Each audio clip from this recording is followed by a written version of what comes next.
Yeah, I mean, hard fought ball game. NiJaree's good. Defense is fast. They swing it. Everything we thought they'd be, it was. Now it's about game 2, and that's always the situation when you get to super regional and the 2 out of 3. And so we got to make some adjustments, and excited about our chances to get after a game tomorrow. Question? I think she only threw 79 pitches. Do you try to work counts? Can you not work counts against somebody who's that good?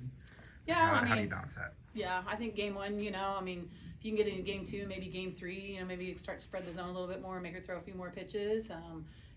She obviously is really good pitching for a reason. She's, up and into the righties, and start throwing the changeup a little bit more early in the game. So then you kind of had to pick one or the other. And so that's, the thing we got to think tomorrow, we get in there is like, are we going to get a little more strategic on, trying to maybe look the changeup or look something away, or we could get another pitcher. It could not be NiJaree, So, I think that's where you got to get strategy on that side. But good for her on that side. That was very efficient on her side. And, I think now we've got to figure out how we go game plan too.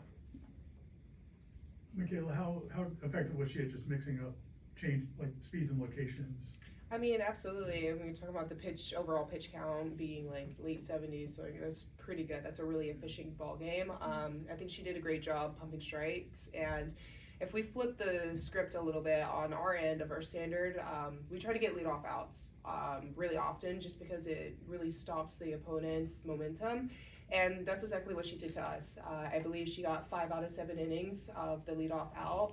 The only inning being mine, I think in the 4th or 5th, I started off with a walk-in Katie Dack with her single there at bottom of the 7th, excuse me. But I think on that end, it's about our compete and how are we truly selling out first batter, first pitch, and just looking forward to the adjustments we make tomorrow.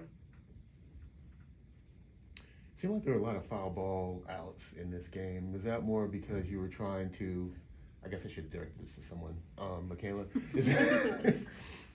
or anyone can answer, I guess. Is that more because you were just being late on some of those pitches, or not being able to barrel her up as well, or what do you kind of attribute that to, or was it just bad luck? Yeah, when you're throwing a heavy velo like that, it's decision making to swing or not is very, very minimal time there. So on that end, and she was throwing a lot of strikes, got to swing at it. And with that type of velo, we're talking just 0.1 of a second is just a little bit off to get a foul, a pop-up. So I think on that end, the adjustments just being made, if we can work on being a little bit more on top versus the pop-outs, the foul pop-ups that are closer in the infield, and see if we can get a little driven more out towards the outfield and field from there. Lonni, I know the game unwinds the way it's going to unwind, but do you like the fact that you've shown them several different looks and they didn't lock in on one person, or how do you feel about the pitching kind of going into the rest of the season? We pitched by committee all season long, so I don't, we weren't going to do anything different at this point. We knew that they were a big strikeout team and they're going to put the ball in play, so we had to give some different looks. And I don't think we overshowed too much, and we are who we are at this point, you're not really hiding so much. You're just going out and trying to compete and play. And so, yeah, I think we got comfortable out there. Ash has been in situations like that before, but Julia came out there, is pretty comfortable, and Anna's pretty comfortable, or Annabelle's pretty comfortable. So, still have Jazzy to go to, if we want to get her out there and get some looks there and mix some speed. So, yeah. So, there's no, it's me versus you at this point, and tomorrow it is grit time and our backs are against the wall and we got to go compete, so just not hiding a whole lot on that. Michaela, you talked about going into the postseason, handling the pressure that comes with it being your last time around. With backs against the wall going into tomorrow, how do you process that, handle it, and channel it into a good manner for the game? I think first things first, we need to accept today's loss and learn from it. And I think the only way to truly go for that is the acceptance piece. We can't go back in time, and to be present, to live in every single moment tomorrow, that's what's going to have to take for us to get the win.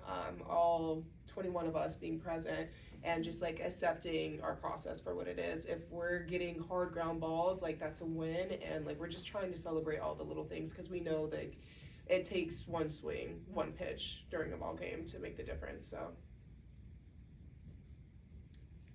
Ashtyn, you guys aren't in this position very often. How do you feel like you guys are gonna come back in the locker room, bounce back as far as your mental state and also emotional state?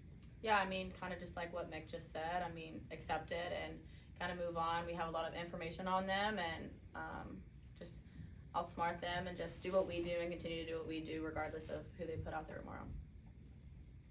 I want to touch back on like being a senior piece. Like you can either be afraid and live afraid and choose to be that way, but more likely than not, you're going to regret feeling that way and being in that moment that way. So I think just as a reminder, like what I usually tell in between like Christina, like it's all out here from now on, and that's the best way to live, because I'd rather live knowing I gave every moment out on the ball field like my all. So That's tomorrow. yeah, sorry.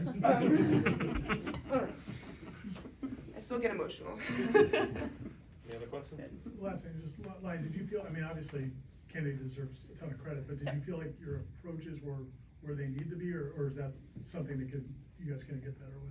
Yeah, I mean, obviously get better with, as we go through it. She's pretty efficient, but I mean, we prepped all week, well, our one day of practice all week because we have the Thursday game. So, but I mean, she's good. Like, she's good. So it's not like you're going to go prep and be able to knock her around the yard. Like, you got to get in there. And I think in the beginning, maybe we were a little bit like, oh, here it is. This is what we prep for, versus like, here it is. Let's get after it. So that maybe could be a little mindset difference. But,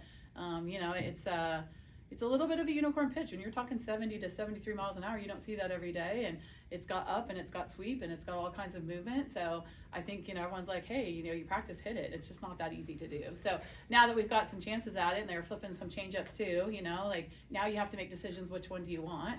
Now you're talking sitting pitches, against someone that's pretty elite. So, so we went out there, we definitely put it to the test. We tried it. Now tomorrow we got to be a little bit better at it, So, yeah, so I definitely think that, when we get back in here tomorrow and we just kind of work on our scouting, we'll have a different plan, and you just got to go for it. And, like I said, backs against the wall and get after it. So, yeah. Is it tougher to have the short game against somebody who goes with that rise ball?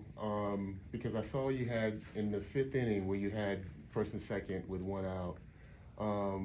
Is it harder to ask somebody to try to bunt her over because you know that it's going to be a rise ball? And I think it becomes the tools of your players at that point, right? So I probably wouldn't have Michaela bunting in that situation, So it's like your players' tools at that point and what they're going to do. I think about it. So, like I just, I think that whatever presents at the time, and then you've got to try to use, and it's 70 up, like it's hard to get on top of something like that. So, but I mean, again, when you have to have decisions in a plan when you're going in there, so you definitely see some lefties trying to get after it. We had some unfortunate balls kick off a leg, and it's just softball today. There's just some things that just went softball's way, and we've got to put our head in a pillow tonight and get after a grinder tomorrow. Okay. Thank you. Yeah.